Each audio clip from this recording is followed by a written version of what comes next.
Hello, today I'm going to be talking about the WannaCry ransomware. On the left side of the slide here, you can see this is what you will see if your computer is infected. This is displaying a ransom message and a Bitcoin wallet address to send money to decrypt your files and the amount of time left before your files are deleted. On the right here, this is what it changes your desktop background to, and so we'll talk a little bit more about that later on in the presentation. So first, a little history about WannaCry. WannaCry is a ransomware crypto worm. So it's ransomware because it encrypts nearly all the user's files, and it demands payment to a Bitcoin wallet to decrypt the files. As you can see here, this is an encrypted JS file, a JavaScript file with the WannaCry extension here. Now it's also a crypto worm, which distinguishes it from most malware or from most ransomware that's typically spread through email downloads or social engineering.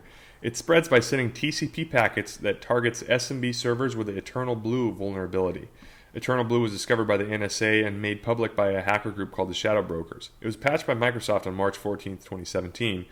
And WannaCry actually didn't appear first until May 12th, 2017. So it was infecting computers that had not yet applied this patch. So first, a little static analysis. Definitely some red flags. It seems to be a fake executable. The size of the resource is bigger than the max threshold. And the file embeds another executable file in the resources. So something's going on with the resources. It references a blacklisted library. It references this URL that I'll talk about later. And it references file extensions like a ransomware, like we talked about. So this is a resources section, section R. It's almost 3.5 megabytes, which is about the size of the entire file itself. So most of the data is in there, and the entropy is very high. It's almost the maximum of 8. So what this is it's a compressed archive that contains malware files. So what we have is a dropper here that executes some code, unpacks these files, and puts it onto the computer. So I was able to find the password to the compressed archive in the assembly codes. This is a snapshot from IDA Pro. It's WannaCry at 2017, and I was able to take a look at these files. So first off, we have this messages directory that contains a whole bunch of the ransomware messages in different languages. Next up, we've got taskdl.exe. It's an executable that is recognized by VirusTotal to be malware. It deletes the original files after they've been replaced by the encrypted files. And it also deletes shadow copies so that users can't attempt to restore their data in that way. We've got tasksse.exe, which is a database configuration file that's also malicious, and it's likely the file that starts the encryption executable right after the malware dropper runs. And then we've got b.wnry. It's a bitmap file that contains an image of the virus wallpaper. c.wnry contains .onion addresses for the Tor network, which are likely the addresses of the command and control servers. r.wnry, which is a README message that is placed in each infected directory. s.wnry, which is an archive containing Tor. I'll talk more about Tor later.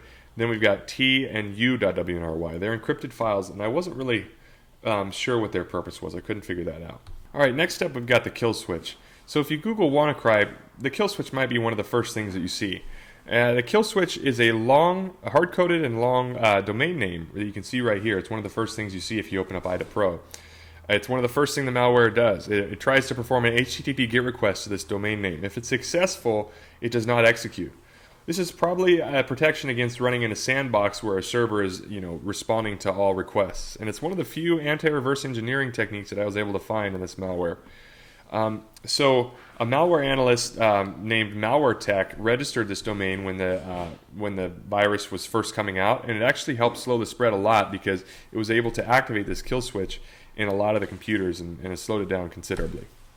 So here's a little bit more detail about the kill switch.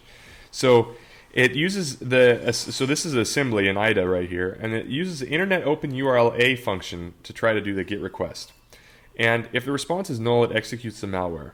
But if it gets a response, it stops execution. So the response is returned as a handle into the EAX register. So this is an example of a successful DNS resolution, but an unsuccessful connection to the server. And that's a null return. So what it does is it ends up going to this JNE, and so this JNE instruction. So if it's null, it won't execute. But if it's not null, like we see over here, we get a successful DNS resolution and we see that it's able to do the HTTP GET request.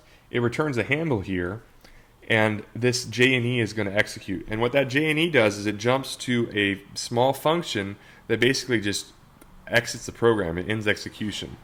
So the difference here was I had fake DNS running on both of these, but I had no web server running here, and then on this one I had an Nginx web server running with accept all IPs, and I was able to activate the kill switch.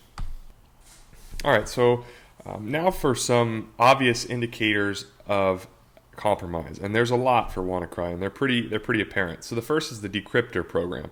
So that's this this pop-up window that has the ransom message, and then the information about the Bitcoin address, and then how much time you have left before your files are deleted. And there's a shortcut to this executable in every one of the infected directories, along with a README file with the ransom message as well. It also changes the desktop background, as you can see here. And now this is that same bitmap file that was in the compressed archive at the beginning. And it does this by changing one of the registries. It's the desktop wallpaper registry, and you can see that using regedit. It also encrypts pretty much all the user's files, and it replaces them, it encrypts them, deletes the originals, and replaces them with encrypted files with the WNCRY extension, as you can see here. So here's an example of just a chunk of files here. This is what they looked like originally, and this is what they looked like afterwards. So that was, again, using regedit, we were able to see that. Here is one of the encrypted files right here. That's with that WannaCry extension. Now it appears that it's using some kind of cryptography function, and we can see that there's two that are imported here. It's likely that it's using some more. Not a lot of reverse engineering tactics used here, but here's an example of where they used the get module handle and get proc address to import the create file function. So it's likely that they used this same method to import some more of the cryptography functions. Another sign of compromise is increased TCP traffic. So this is to send out TCP packets to vulnerable SMB servers. So once the malware starts running, it just starts spewing these out. The IPs are randomly generated. You can see that that happens right here in IDA Pro. And the traffic is pretty high, as you can see by looking at the timestamps. Now, you can see these IPs are random, and mostly to port 445, which is one of the two ports commonly used for SMB. So that's kind of a giveaway that that's what it's doing right there. Now, it also starts running Tor. We saw that in the resources, the compressed resources of the original dropper, it contained the .onion addresses, and it contained the Tor executable as well. So it, as we can see here from procdot, it starts a service called taskhservice.exe that runs Tor, and it attempts to connect to these 5 addresses. These are the IPs of the .onion addresses that were listed in the resources.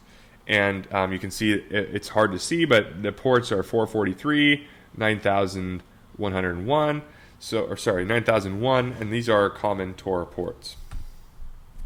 Tor also creates some a directory and some files within the working directory of the malware, and this is just a look at what was included in the resources for the original resources in the dropper for Tor.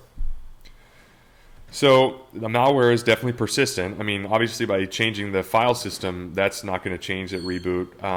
The wallpaper is going to stay constant too because it changed the registry. It also adds tasksche.exe to the run key, as you can see right here.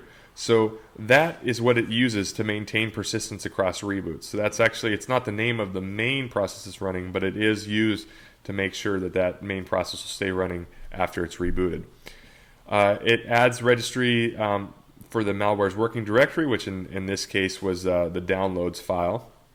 Deletes 2 keys, adds 24 keys, deletes 5 values, and modifies 37 values. So it makes quite a few changes.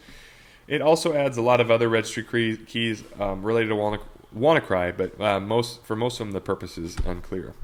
So to conclude, there's currently no method for recovering the files once they've been encrypted without paying the ransom.